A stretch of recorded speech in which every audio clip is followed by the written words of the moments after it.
Thanks for tuning in, viewers around the world. My name is Mark Godwin Iweajua, and you're here on our Friday Global World Affairs. What we do, like we say, is we bring all these news together, try to make a sense out of it. We put into perspective issues as it concerns us, Africans in diaspora and back home. So you're welcome to News Echoes Friday Update. Joining me as we do normal is my colleagues and friends from different parts of the world. In faraway Toronto, Canada is Sir George Chukwu. Good morning, Godwin, and good morning, viewers from around the world. Welcome to our show today. It's going to be a great one. Welcome to our show. Listen, hold on there, hold on tight, wait, hold on. But let's bring all this. Let's bring our great partners to the program. Bidi. Yeah. Nana from Lagos, Nigeria, you're welcome. Thank you very much, Massive Mike, Sir George. Our viewers all around the world, thanks for joining us again. Let's do it like always. Let's do it like always. And we can't do it like always without that elderly touch, you know, where you have that senior man in our midst. It brings out beauty. So in Lagos, Nigeria is Ogbeni Olayinka Raji. You're welcome to Friday World Affairs. Good morning. Good morning, Massive Mark, and good morning, viewers around the world. Good morning. Thanks for joining us today. Good morning, guys, gentlemen, senior men. Let's do something quick before we go into the main news. Yesterday was my very good friend Sir George Chukwu's birthday, and because we didn't come online, we couldn't do anything. Yes, yesterday. So, but before you say anything, listen to this small snippet, small thing the studio has for Sir George.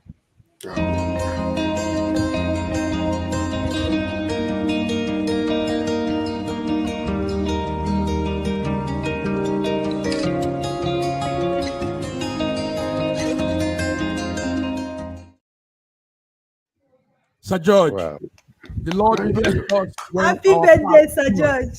Happy birthday, Sir George. Yeah, Roger, go ahead. No, I'm just wishing him happy birthday. Okay. May his beard stay white. Yeah, Sir George, we wish you happy birthday. We wish you every good thing that life has for you. We pray that bigger you will begin to manifest as you celebrate today. We appreciate your presence. We've learned a lot from you, and we just want to say we love you. Happy birthday. Wow. Thank you. Viewers, is that not beautiful? BD has cropped it all. Thank you, BD. So again, let's do this. Let's put that small thing to crop.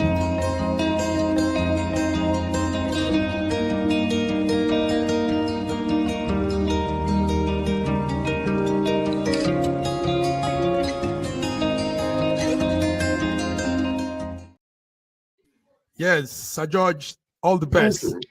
Thank you also for coming through this morning. Guys, a lot is happening, as you all know, and we're here to make sense of all the noise, so much noise.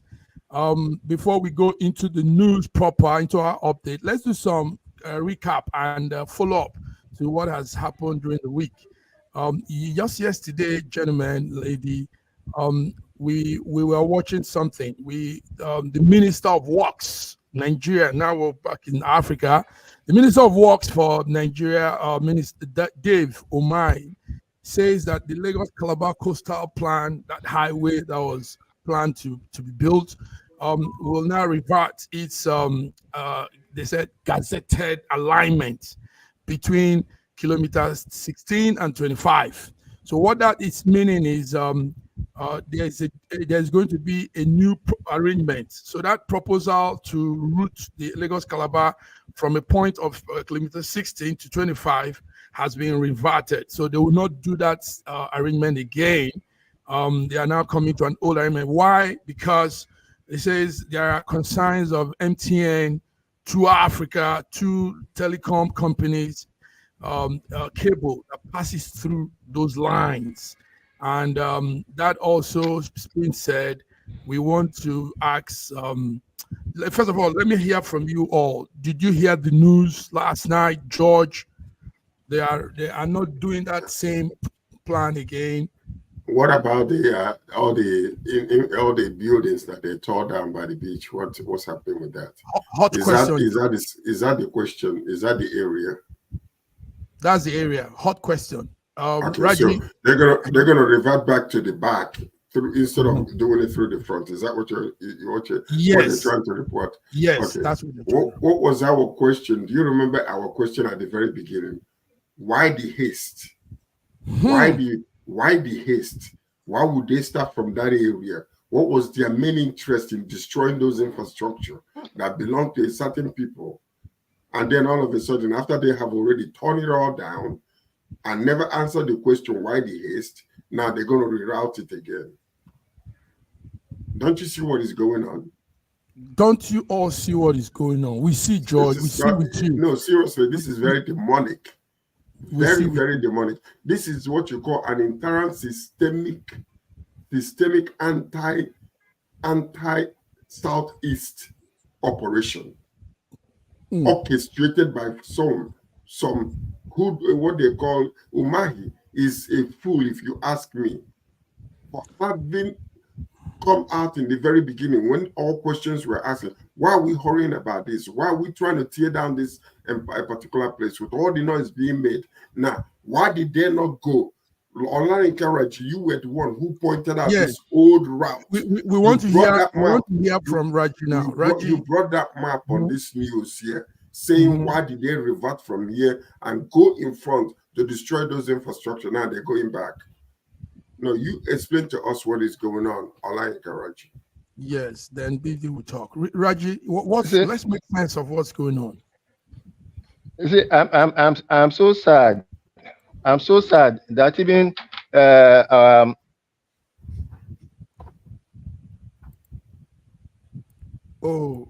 Raji's line is gone off. Maybe they blocked the reverting also affected Raji's line. Oh boy, BD, let's give us this whole thing. Let's make sense of what's happening, BD.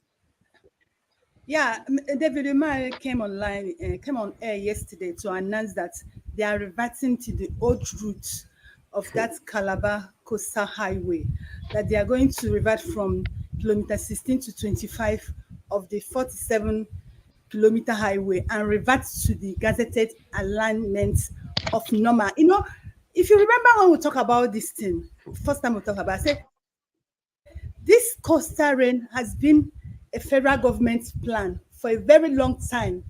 And this thing started from Lekki road routes. But now this government came and decided to change the routes totally. And people were talking about changing this route will cost us a lot of money. And which is true, cost us a lot of money, because this is not going to be a year or 2 years, even 10 years project. This is going to, is only government that is as serious that can achieve this within 10 years. Now, people said, why not start from Calabar when there's not a lot to lose? They refused. You remember me saying that this project is a witch hunting project.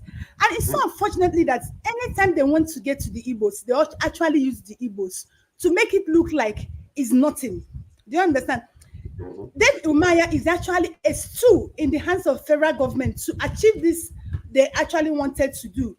They actually wanted to do. So they are using it to get at the Igbos. Now they've destroyed a lot of things, a lot of money has gone, and now they said they are going back to the normal route. Wow. They are going back to the normal route after they have taken a lot of over 5,000 Nigerians out of work.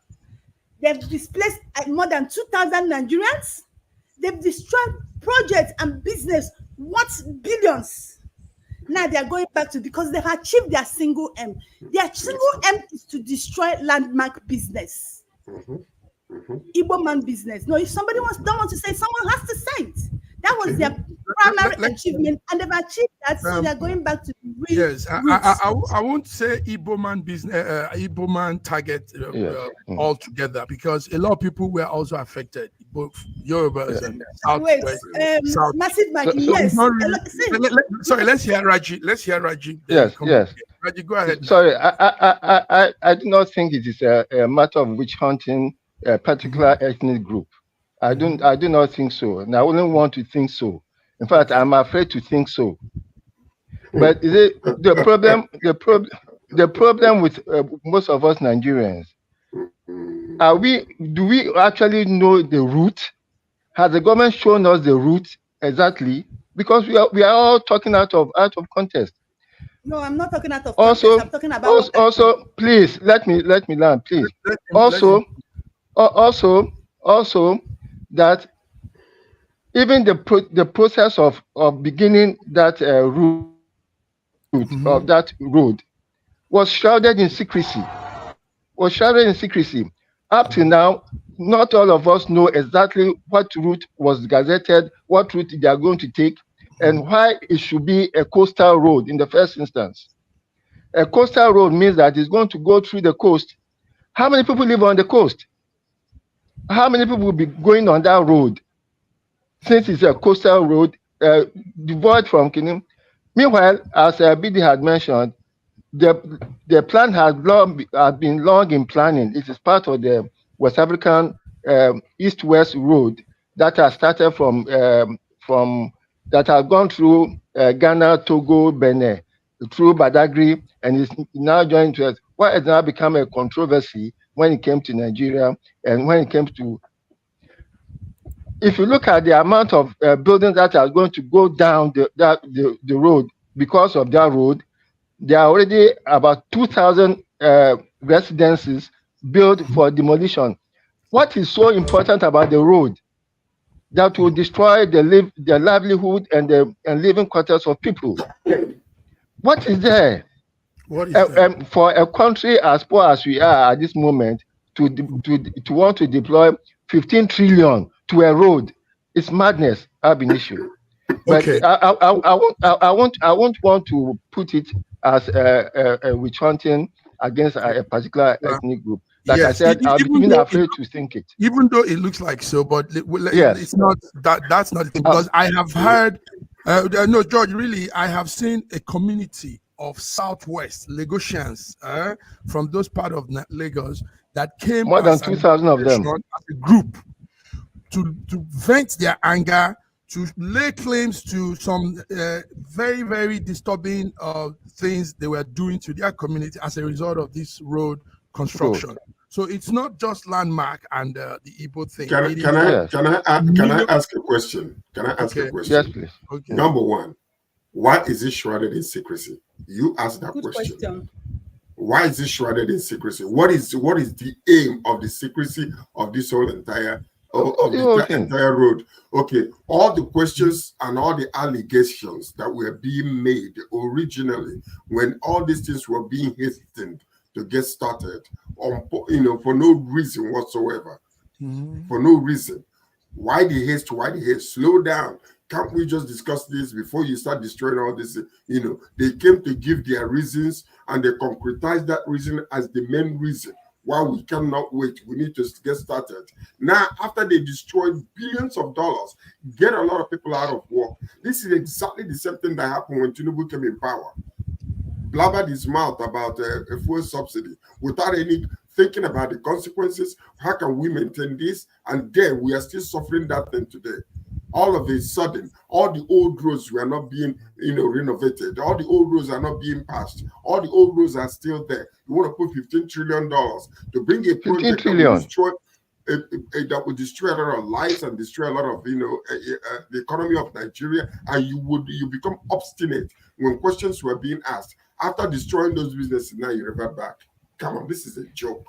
When we know what it is. When a president's ego is brought into a process, everything changes.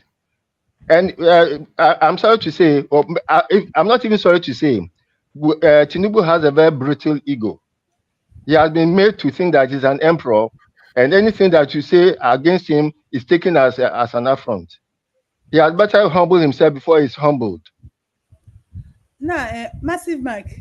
Yes, that's okay. See, this project, this Calabar Lagos highway is one of the biggest projects Nigeria is handling in years. And how can you do such project without open bidding?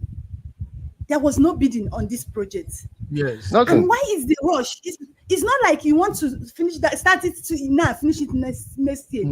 Why the rush? Why do they choose? They just come up with a company to do it. This is taxpayers' money, and they are going to borrow. And it's like, we don't have the money that we're going to use to do this road already down. It's intended to be borrowed. Now you've destroyed lives. In Lagos now, a lot of people are out of job. A lot of people are out of houses. Do you understand? Now you're coming back telling us that you want to go back to the original route. It shows that these governments are so irresponsible. Yes. Because as a government, before you go into something, you plan. You plan it. Do you understand? The question we ask is, didn't they know that there were lines, there are telecom lines, equipment consulting firm of Africa, like they said, MTN? Didn't they know those lines crossed there? If you listen to the first interview, if you listen to the first interview they had with the owner of Landmark, the man was explaining to them that before he came here, he had worked with Lagos State government, that they show that he has the roots, that this is the roots, that where they are coming, they don't need to come it. He came with it online. I said, this is the roots, that they don't need to come to where they are coming. They said no. And the intention was to take this road through Lagos Eco Atlantic. That was do you understand? Just to market and put the Eco Atlantic in the map. According to Mr. Raji said, our president just wants that thing he wants. He doesn't care who is affecting or who. Do you understand? Now, they've now looked at the routes they've created. They can't achieve what they want to do. Yes. Because it wasn't planned. It wasn't projected. Now they are going back to the former routes when you've destroyed lives. You're not telling us that it's because of the telecom line. Okay. One of the things. Okay. Sorry, one of the things that shocked me was that by the time Umahi was making his first presentation, work has already started on the road, and they have done more than 1 kilometer. And I was wondering, when was this contract awarded? When did they start laying pipes? When did they do any access of any whatever on the road? Because they are building on shifting soil. They have already started.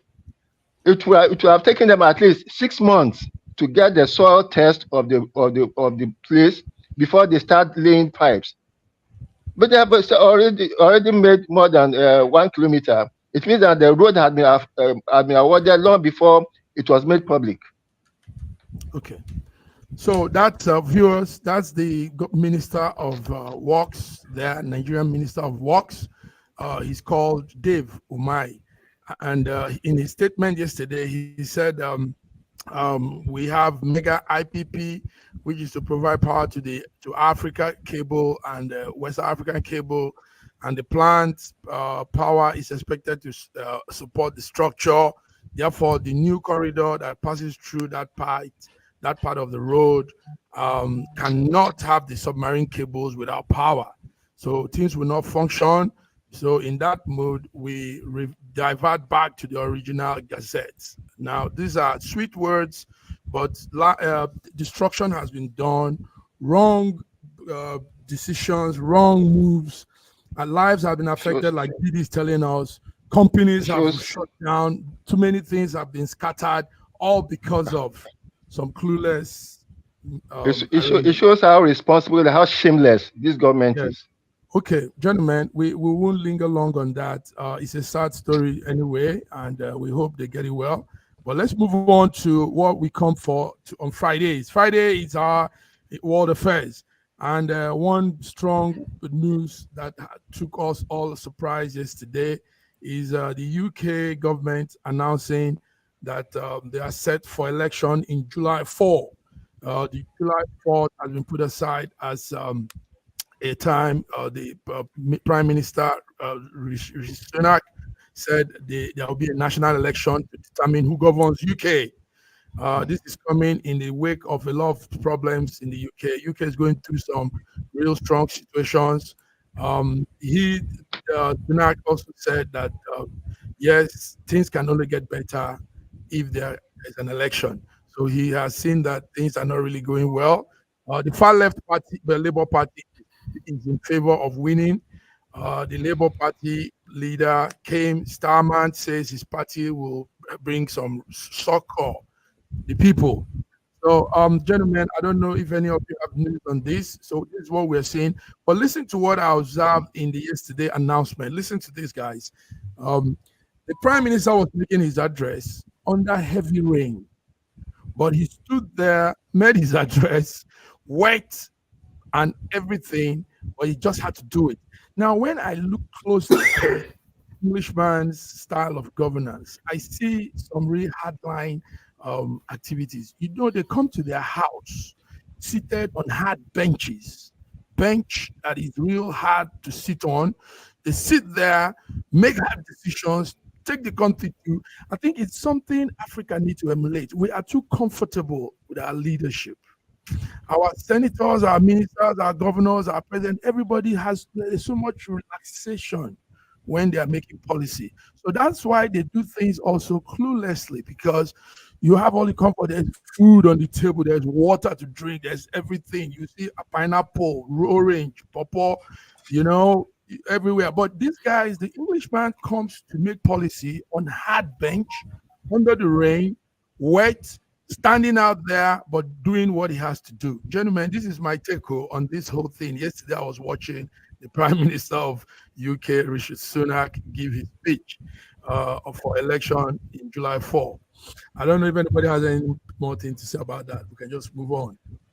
Well, you know, anyway, the point is that it's sudden, number one.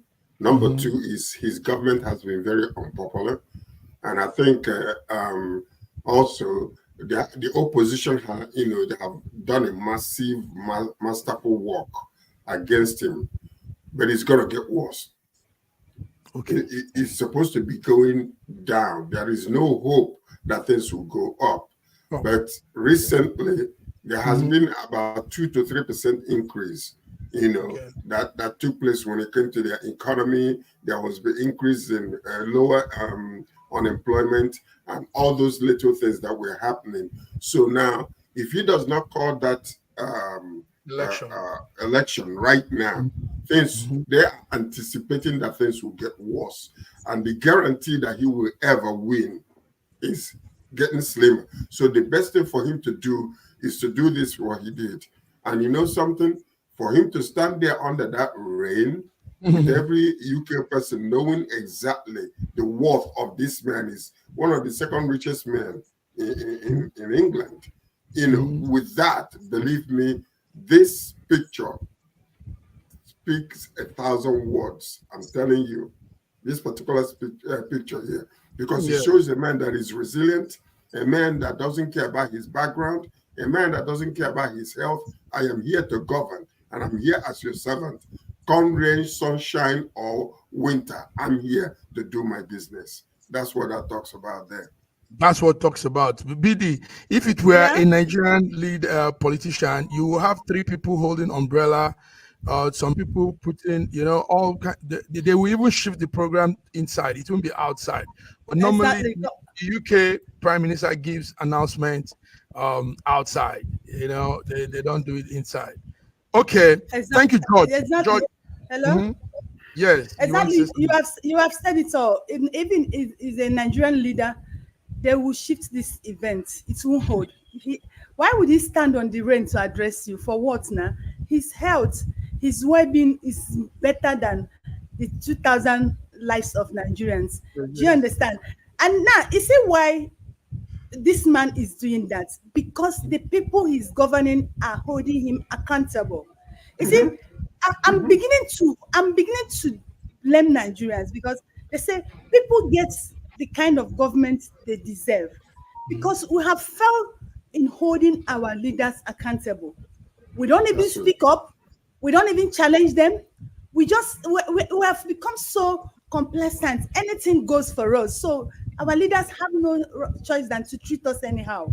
I'm telling you, that is it. Nigerians are getting what they are. Yeah. Raji, is that true? Yeah.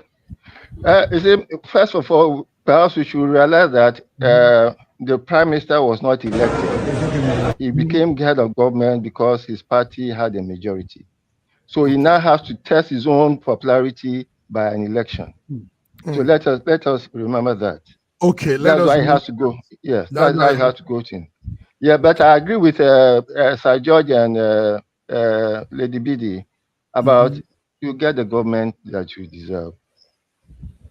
Our people have become so docile.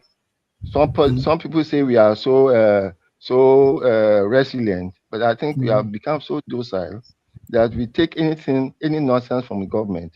Otherwise, the simple rerouting, the fact that the government wants to spend 15 trillion on a road and will cause a lot of discomfort to the people and will cost the people a lot by demolitions and compensations, and there wasn't even enough uprising against that. Shows that I don't think the people are even concerned about how they are governed anymore. They are not concerned because they just live from day to day. Yeah, that's it. Let's do one more Nigerian news because it's on the burner, and that's 4 years after dethronement, the Emir of Kano, Sanusi, is reinstated as Emir. Let's see that video. That's the Emir coming back to Kano yesterday at the airport, and being given the staff of office, that stick he holds on as the Emir. So 5 emirs were appointed by the former governor of Kano State. Kano is not of Nigeria, for viewers listening, watching us. The former governor Ganduji appointed his own emirs, but as at since Monday, the House came back to tell those 5 emirs they've been expelled. I mean, taken off. So, and they now had to make a quick official signing of amendment of bill into law that also reinstated the Sanusi.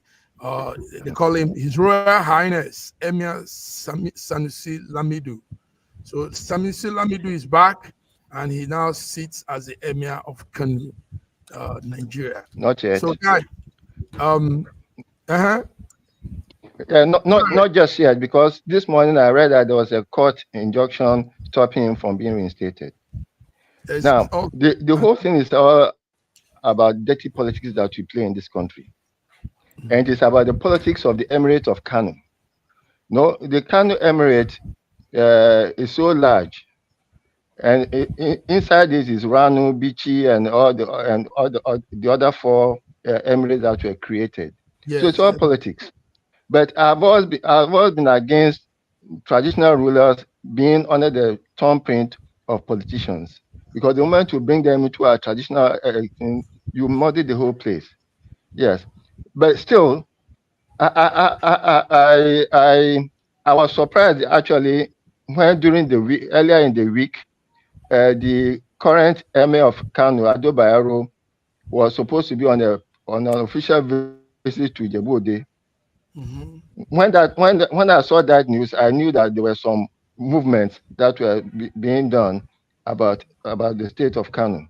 But I spoke to a friend of mine in Kano yesterday and said every place is peaceful. The same way that Bayero came in is the same way that he's going back. And therefore, whatever happens is still in the hands of the government. But I do not like it that the government should be playing politics with our traditional institutions. It's not good at all. There's a court injunction stopping his statement. Yes. Yeah. You see what is happening most times when I speak. You see, there's one style of governance that APC government has actually brought to Nigeria, and this is government of witch hunting, which is not good. Ganduche all actually saw that Sanusi was dethroned, and now the present governor and the states assemble, they've sat, discussed, and they even called the emirs and asked them to vacate the seat, and which they agree and accepted by the state's law. Now, he was invited yesterday with a letter to restate him, and the court federal government court, Supreme Court now sent a court order to stop that restatement. And the court has actually stopped that restatement. You see, this is like what Mr. Raji said. This is really disgraceful to us by rights. Our leadership, our culture is supposed to supersede governance, because government is just 4 years, but emir supposed to be a lifetime. Oba chief, these people supposed to be a lifetime. But the way the governance is rubbishing our elders, it's not good. And I think that Kano State people and government should wake our up. traditional institution. Yeah, they should not allow this happen, because the Nigerian government should take their hands outside our traditional institution. Now the court has issued that court order. They've stopped with the statements. So we're still waiting for the developing news. We're still waiting for the developing news. Okay, guys, we too are waiting for the other side of our program. Let's come from on the other side. Thank you very much for all the details.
Schengen Story magazine is an African international bi-monthly magazine based in Milan, Italy, and founded in 2016. The publication focuses on personalities, fashion, style, entrepreneurship, and culture for Africans. Though articles on food, movies, fitness, music, travel, sports, technology, and books are also featured. Our lives full of best stories. A lot can happen in a month. Expand your mind, change your world. Get Schengen Story magazine's full editions. Celebrating Africans make an impact. Read better, the inside story. Your fashion magazine for a better lifestyle. Inspiring stories for you. Your monthly dose of entertainment. A better mind keeping you updated. A better mind keeping you updated. And that's what we do here, keep you updated. Gentlemen, let's move on to more stories. There is a part of the world called New Caledonia.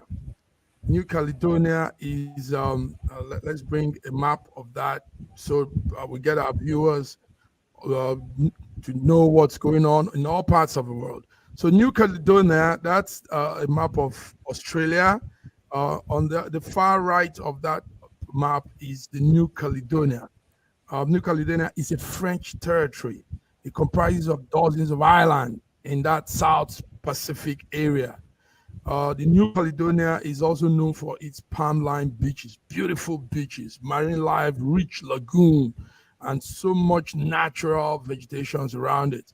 That part of the world, as you all know, is more like a virgin place. So, but it's been colonized by the French people. The French people have influenced that part, and they are almost like everywhere in New Caledonia. But what happened during the week is that New Caledonia have been having, it's even ongoing till now, there are strong uprising against anti-government laws. Let's see a clip from New Caledonia, and we'll come to the story.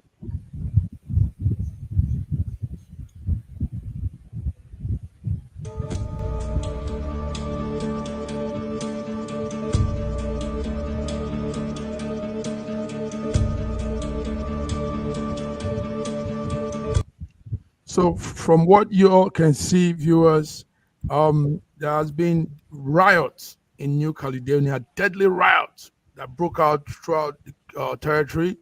It's coming because of a spark by an electoral change from the national government. 6 people so far have been killed, but as at this morning, we're hearing the numbers might increase. And the ongoing the riot is still going on. Now, French president, since it's a French colony, French president is arriving there this morning hoping that he will put to rest what is happening. So, viewers, I don't know, George, are you there? New Caledonia uprising, real riots, 6 so far dead. They're burning stations, burning structures, facilities. Everything is going down because there is a change in the electoral plan. We all know that. Go ahead, George. It took him 12 hours to travel to that place, to this destination. And that's highly commendable, actually.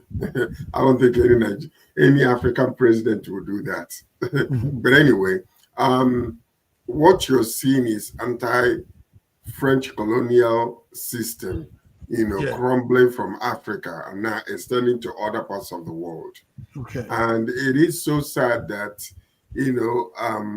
what is really happening, because a group of people from the Kanak Island, the Kanak people actually were complaining that the new reform that they want to do will actually not give them the positive representation that they wanted. And this is why this is erupting here. And actually what you're seeing is anti-French colonial system sentiment, and it's rising in everywhere they turn. Everywhere they turn now. That the sentiment is all over with the people they have been controlling. People are rising up to understand, that the system was actually messed up from the very beginning, and they're coming against it now. So that's an example of what you're seeing there.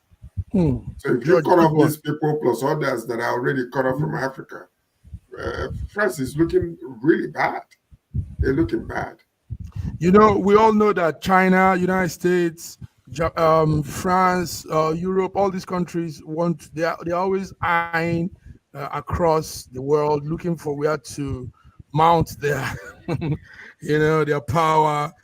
So I don't know how France went all the way. That part of the world used to be the English, Australia used to be English connected, but now France has its hold on some parts there too. Yeah. They were all scrambling for all these things for the longest. So scrambling. When Britain got Australia, these other countries started looking for all small islands they can, amalgamate. Yes. Thank you, George. All right, guys. Also in the news from Europe is that Ireland, Spain, Norway say they recognize Palestine as a state, as a sovereign state. So this is coming up. It came up yesterday, and Dr. Godwin is not here. We are saying, what does this mean? What does this mean for geopolitics? What does this mean for so many other things? But the 3 European nations says they say they is in their best decision for lasting peace in the Middle East, for them to recognize Palestinians as a state. So, and this goes against, like you all know, the United Nations plan. United Nations. Yes, United Nations doesn't recognize Palestinian as a state. Raji, what do you say about this? No, I don't think it's the United Nations, it is US not wanting to recognize Palestine as a state. Because the moment you give a statehood to Palestine, Israel cannot do whatever they want to do. But in the United Nations, there were 140 votes out of the 193 members that don't want to recognize. So it is not a United Nations decision. It's those in the Security Council who are using their veto to stop Palestinian statehood. But it's just only 3 states: Norway, Ireland, and Spain. Yes, Norway, Ireland, and Spain. that have recognized it. So it's practically, it's you can even say it's UN, not just a United States of America. You can say it's UN. No. When Gabon, Togo, and Cote d'Ivoire recognized Biafra, it gave Biafra a statehood. So yes, so they all need to get people to support them for their statehood, and it is good. It's actually a brave step from those from Irish, Spain, and the other country to have taken that step to recognize Palestine as a state, so that all the nonsense that the U.S. and Israel are perpetrating on the Palestinians will come to stop. We have a serious humanitarian crisis. But we should look at the effects. We should look at the effects this Palestinian being a state might have, and presently in the Gaza Hamas war, ongoing war. We should look at it. You don't want Palestine to have a state. Listen to this. Listen to this. No, listen to this. You see, what happened is this: we have emotionalized this so badly. Okay, whereby I do understand the two sides of the story. Okay. But the bottom line to it is this: for these three nations to say, okay, Palestine is, we are voting for you to become a state. They have forgotten what is really happening in Palestine. Palestine is not stable, and it's not because of anybody else. It's an internal squabble in leadership. They have been looking for a proper leader who will lead them. Now, because if Palestine, which used to be what Israel was called in the first place, in Palestine, or these people right now, they have a stable government, it would be easy to give them a state. But I can guarantee you right now, if that is taking place, you will see an internal squabble that will deteriorate the state fare of that place. In Palestine, who is to afford them a state? Who is to give them a state? Listen, on what conditions do they have to have a stable government before they? What has the U.S. Go ahead. You have been saying a lot. I wanted to stop you. What you need to understand. Look at what's happening in Haiti today. External influences because of what? Instability in their government. That's why you see Kenya, you see US, and all those nations. You cannot instability in Haiti has been generated by the US and French influence. Instability, it is US and France medicines in Haiti that has caused them to be unstable. Right beside Haiti is the Dominican Republic, very stable and have not been there because they have not accepted any medicines from the US Haiti, and France. We'll come to Haiti very soon. But anyway, sorry, Mark. Mark. Just one question. Yes. What has been the scam that the U.S. and Israel have been perpetrating all these years about the two-state solution? Why don't you now want to give Palestine the state that you promised them? You have been talking about two-state solution. They cannot have a state yet. They want to have a foothold in Jerusalem, which they cannot. They cannot. They want their headquarters to be in Jerusalem, which cannot be. So where all the 10 nations can actually try to give them a statehood, but it's not going to work. Take it to the bank. Anyway, Ireland, we don't have to go. Which bank? Which bank do you want us to take? Which bank? In the European Union, these three countries have now said they recognize Palestinian statehood. Let's move on, guys. In Mexico, far away Mexico, close to George, South America, something also happened yesterday. Let's see a clip of what happened.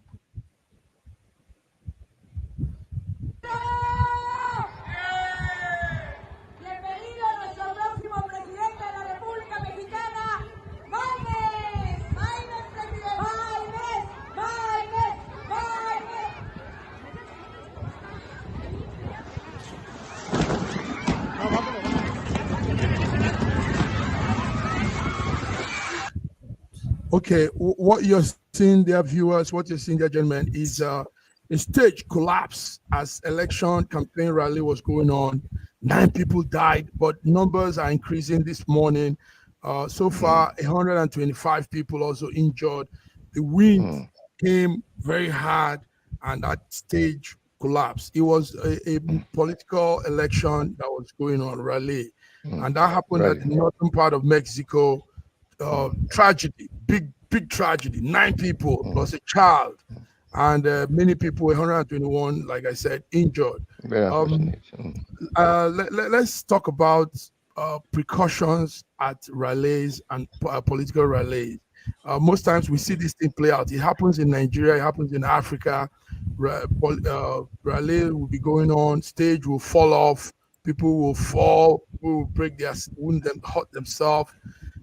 George, this one happened close to you. Did you see that news yesterday? Yeah, I saw the news. It's very, very unfortunate. Condolences to those that lost their loved ones. These things, they do happen, and it's because of the speed under which some of these places are put together. Without consideration to the weather, the weather that might be coming. So I think it was the weather condition that brought about the destruction of that state. Yes. People. Well, I don't know.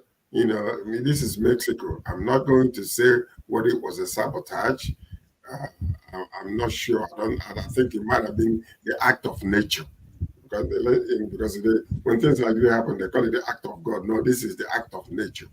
So it's very, very sad that a lot of people died and so many injured. Yeah, so many injured. So it was a presidential candidate called George Oliveira's.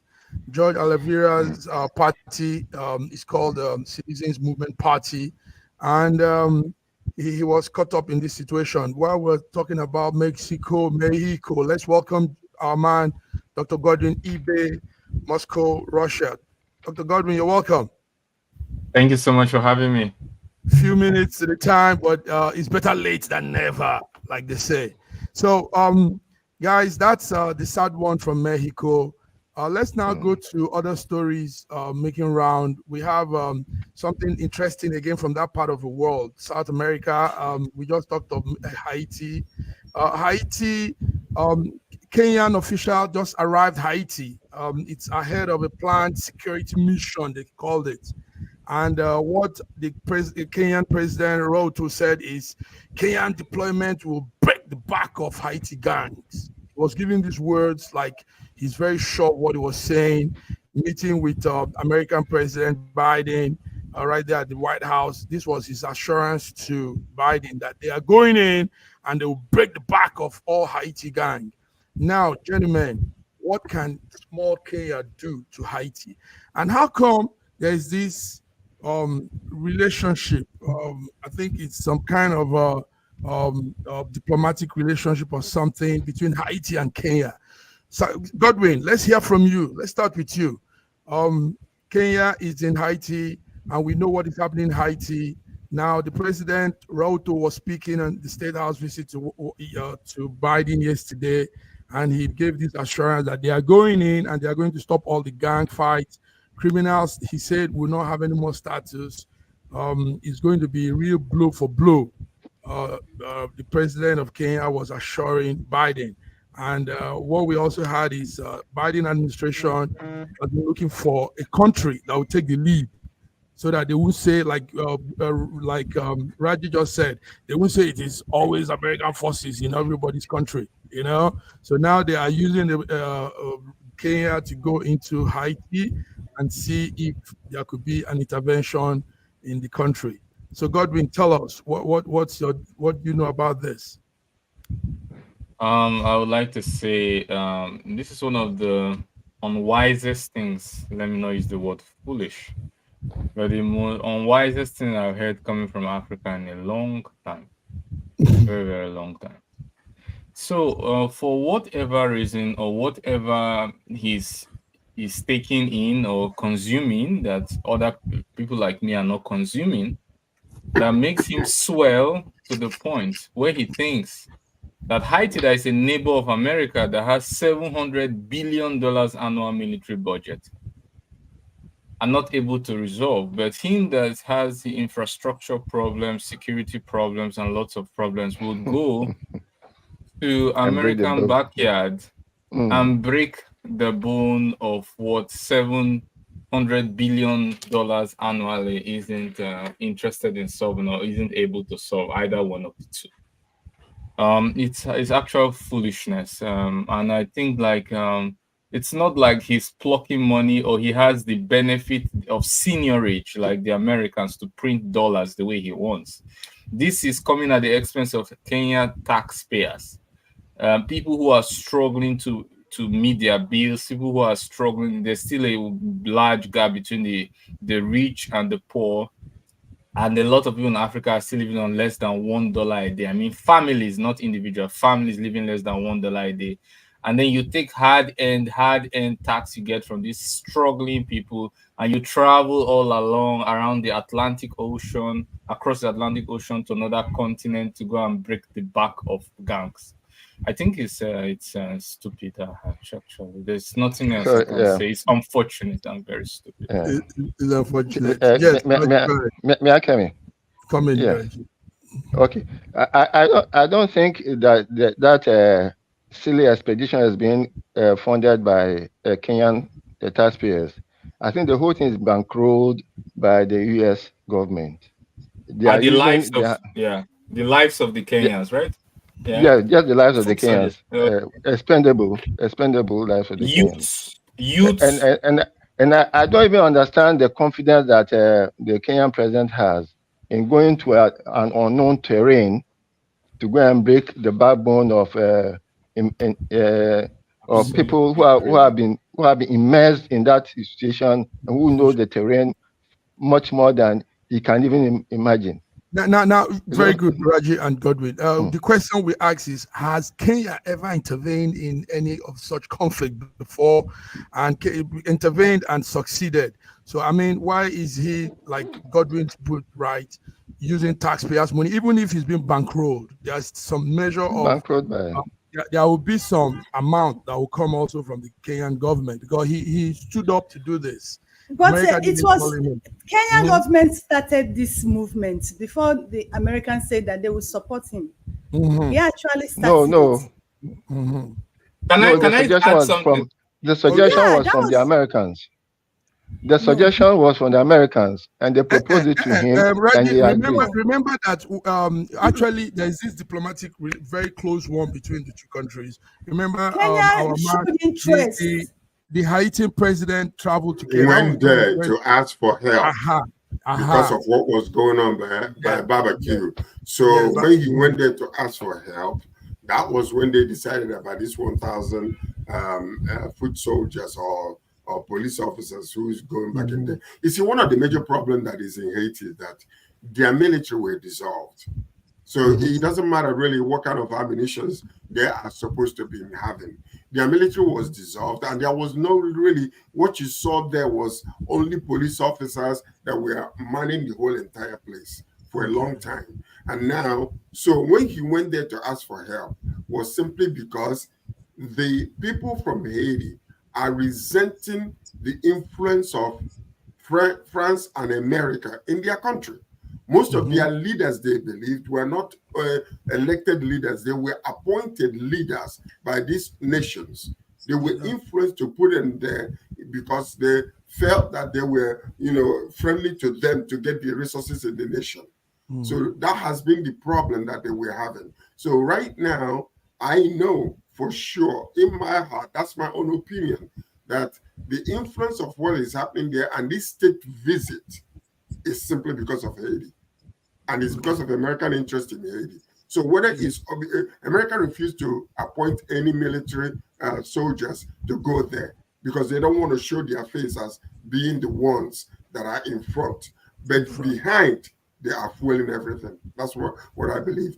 Because this is the first time, think about it, they are receiving a state visit from an African nation.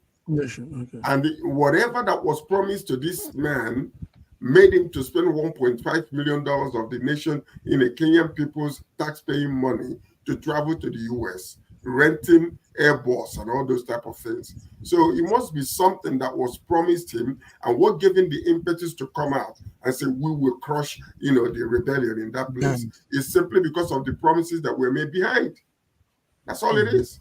That's giving the impetus to come out and boldly say, he said, we will support you, we will give you money, but that money is not going to be open. It's not going to be coming out, and people are saying, oh, this is the money that was given for, forces to go into Haiti. But America is going to fund it. Sorry, concerning historical record, Kenya has been involved in war in Somalia. They joined forces with United States, United Kingdom. They've been fighting this war since 2011. Okay. The war is not over since 2011. That is how many years now? Over 13 years. No result. No, they haven't won. And they have no history of the only time they won is maybe when they were fighting this SLDF in Mount Elgon insurgency. That's like 2005, 2008, right? Very mean. They have no even historical record or track record of winning wars, especially when it could involve a possible state actor. Okay. It's really neither has America won any war outside its territory. Okay, Godwin, you came a little bit late. We would have wanted some updates. We're hearing from news from your corner. But guys, let's go to one concluding news before we break off today. It's on the Binance. Binance issue is really funny. We had yesterday the executive of the Binance, that money laundering case. He slumped while facing laundering and terrorism charges. Now, that reminds us of what happened with our man, Pondi. You all remember Pondi? Yes, and the NDDC man, yes. Yes, thank you, Raji. So that's the NDDC MD that slumped during the House of Rep committee interrogation. That's a question. That's another way of taking. Another way of taking. I'm taking the fifth. Let me go to sleep. So this our young man also did similar thing yesterday. So we are wondering if he's copying some moves. Exactly. You seen the video. Yeah, I've seen the video. So. Yes, exactly. Yes. Exactly. What do you expect? This was what we said earlier when we started. I said people will always get the kind of government they deserve. This man, you remember when we spoke about this man earlier? I said Diners cannot do what they did in Nigeria without Nigerians and who are in power aiding them. They can't. Do you understand? Now, he has said things and people have educated him. I forget that thing. When you get there, do this. Remember when they were calling him? He sat there. He didn't say anything. Before his lawyer now went to give him aid, as they were trying to help me to come out, he slumped. These are planting. People have been doing it and they've used it to get away. So he did it and he will get away with it too. I'm just laughing at this country. They're just making a jest of us. Honestly. In Rome, you dress like the Romans. On stage in a circus, you dress like the clowns. So that's it. So he brought back to us what our man did. They told him this is the style now. If you want to get away with the situation, just pass out and you go away. All right, guys. Thank you all for coming. Godwin, you came late. Wanted some update from your corner, but it's okay. Next time, it's okay. Next time. So, Sir George, happy birthday once again. Thank you all, Raji. Thank you, BD. Thank you, Godwin. You guys make this network real buzz with, strong, quick, and we appreciate everything everybody brings. So until we come again, viewers, this has been SSM Friday World Affairs, and we see you next week. Bye-bye. Bye-bye. Have a nice weekend.